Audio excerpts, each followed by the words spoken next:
Isipin mo na lang ito.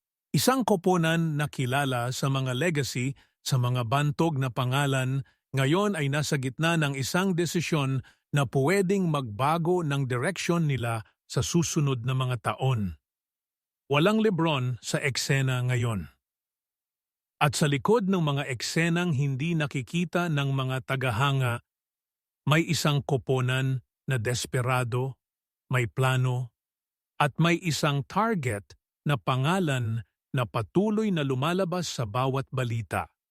Isang batang atleta na puno ng potensyal, pero hindi pa alam kung saan talaga siya mananatili.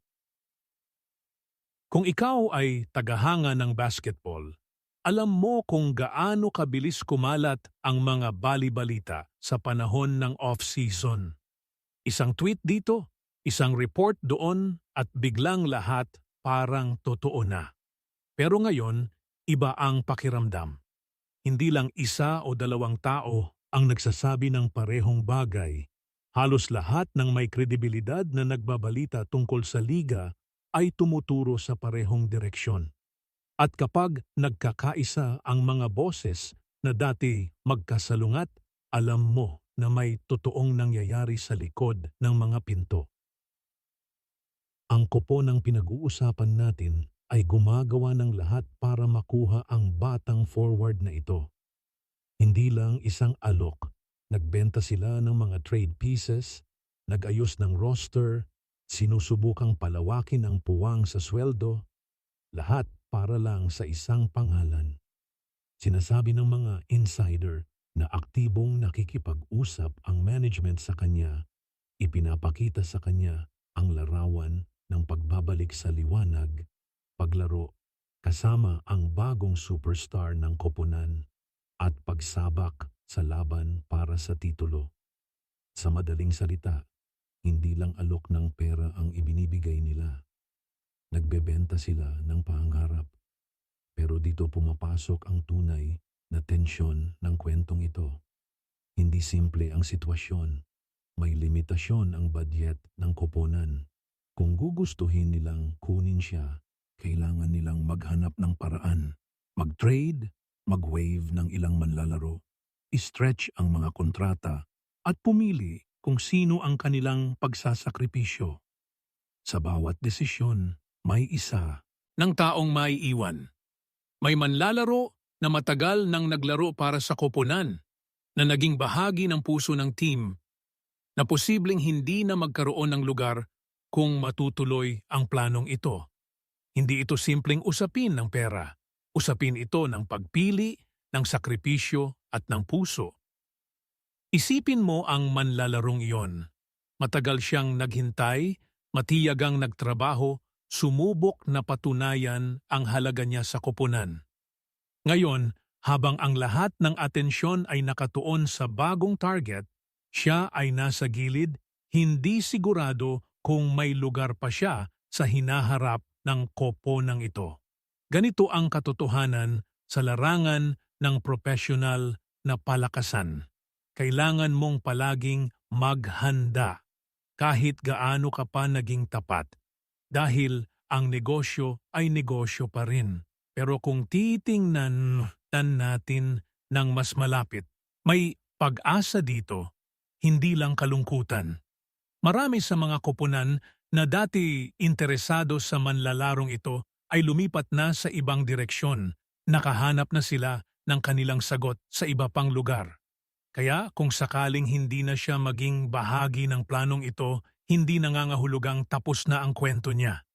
Marami pa ring pinto ang bukas para sa kanya sa ibang koponan na hanap din ng karagdagang lakas. Kung natatouch ka ng ganitong uri ng kwento, tungkol sa pangarap, sakripisyo at desisyon na nagbabago ng buhay ng mga tao sa likod ng laro, i-share mo ito sa iyong mga kaibigan na mahilig din sa basketball. Baka sila rin ay may sariling koponan na hinihintay ang parehong klasing balita. Ngayon, bumalik tayo sa puso ng kwento. Bakit ganito na-obses ang koponan sa isang manlalaro? Simple. Dahil siya ang uri ng atleta na bihirang makita, mabilis, matangkad, kayang depensahan ang maraming posisyon at may potensyal na maging superstar kung malagay sa tamang sistema. Para sa isang koponan na nagmamadaling bumalik sa taas, siya ang parte na kulang sa puzzle nila. Hindi lang siya karagdagang manlalaro, siya ang maaaring maging si embolo ng bagong kapanahunan ng koponan. Pero ang totoong tanong ay hindi kung gusto siya ng koponan. Malinaw naman iyon, ang tanong ay gaano handa ang manlalaro na sakripisyuhin ang pera para sa oportunidad na ito. Kasi kung tutuusin, may mga alok siya mula sa ibang koponan na mas malaking pera. Pero minsan, hindi lahat ay tungkol sa numero sa kontrata. Minsan, ito ay tungkol sa paniniwala, sa pananaw, sa pagkakataong maglaro sa tabi ng isang lehendaryong superstar, sa pagsabak sa laban na may tunay na pagkakataong manalo. At doon nagiging kawili-wili ang kwentong ito. May mga insider na naniniwalang gusto siyang bigyan ng koponan ng mahabang kontrata, pero hindi pa sila kayang bayaran ito ng buo ngayon.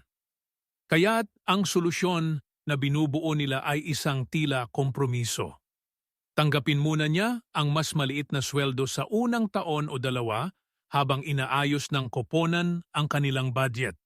At pagkatapos, kapag mayroon na silang kakayahan, sila ang unang lalapit para gantimpalaan siya ng kontrata na karapat-dapat sa kanyang laro. Isang pagsubok ng tiwala.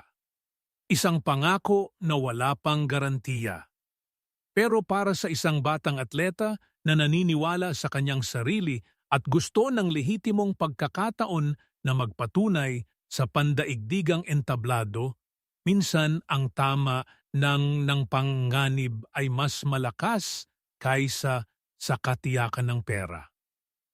Habang tumatakbo ang oras, literal, ilang araw na lang bago matapos ang deadline para sa mga desisyon, mas lumalakas ang tensyon. Bawat oras na lumilipas, mas kailangang gumawa ng desisyon ang lahat ng partido. Alam ng koponan na kung hindi sila kikilos ngayon, may posibilidad na mawala ang pagkakataong ito magpakailanman. At alam din ng manlalaro na ang bintana ng pagkakataon na ito ay hindi bukas ng walang hanggan. Kung tayo ay maging tapat, hindi lang ito kwento tungkol sa basketball. Ito ay kwento tungkol sa mga desisyon na kinakaharap nating lahat sa buhay. Pagpili sa pagitan ng katiyakan at panganib, sa pagitan ng ligtas na daan at ng daan na puno ng pangarap. Marahil hindi tayo mga professional na atleta, pero lahat tayo ay dumaan o dadaan sa parehong sitwasyon. Ang pagpili kung susunod tayo sa pera o susunod tayo sa puso. At kung titingnan mo ang buong sitwasyon, mapapansin mo na hindi lang isang manlalaro ang apektado. Bawat desisyon na gagawin ng koponan ay may kaakibat na epekto sa buhay ng ibang manlalaro rin. Yung mga nasa gilid, yung mga nag-aalala kung sila pa ba ang kailangan sa bagong plano. Ganito talaga ang mundo ng professional na sports. Laging may kabayaran sa bawat oportunidad.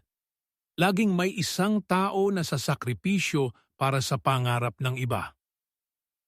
Pero sa huli, kung susundan natin ang puso ng kwentong ito, malinaw na may posibilidad ng magandang wakas para sa lahat.